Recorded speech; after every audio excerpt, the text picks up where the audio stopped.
புதுச்சேரி மாநில கூடோ தற்காப்பு கலை சங்கத்தின் சார்பாக மாநில அளவிலான கூடோ பயிற்சி முகாம் முத்தியால்பேட்டை ஆறுமுக திருமண மண்டபத்தில் நடைபெற்றது. இம்முகாமிற்கு புதுச்சேரி மாநில கூடோ சங்க தலைவர் வளவன் தலைமை தாங்க பொதுச் செயலாளர் சந்தோஷ்குமார் முன்னிலை வகித்தார். இந்நிகழ்ச்சியில் புதுச்சேரி சிறைத்துறை கண்காணிப்பாளர் பாஸ்கரன் சிறப்பு விருந்தினராக கலந்து கொண்டு பயிற்சி முகாமை துவக்கி வைத்தார்.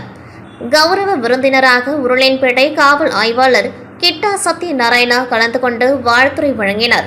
இதில் உலகளவிலான கூடோ சங்க பயிற்சியாளர்கள் ஜாஸ்மின் மகானா மற்றும் பயிற்சி முகாம் பொறுப்பாளர் பிரியங்கரனா ஆகியோர் கலந்து கொண்டு 100க்கும் மேற்பட்ட மாணவ மாணவிகளுக்கு கூடோ பயிற்சி அளித்தனர். இந்த நிலையில் பயிற்சி முகாமில் பங்கேற்ற மாணவ மாணவியர்களுக்கு பரிசளிப்பு விழா நடைபெற்றது.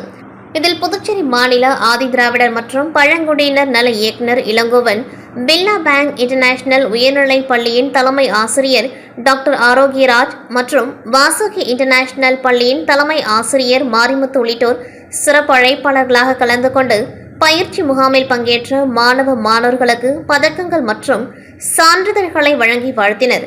இதில் கூடோ சங்க துணைத் தலைவர் ரங்கநாதன் மற்றும் சீனியர் பயிற்சியாளர்கள் பாலச்சந்தர், ஆறுமுகம், செல்வம், வெங்கடாச்சலபதி, வெங்கடேஷ், முருகன் உள்ளிட்ட பயிற்சியாளர்கள் கலந்து கொண்டார்கள்.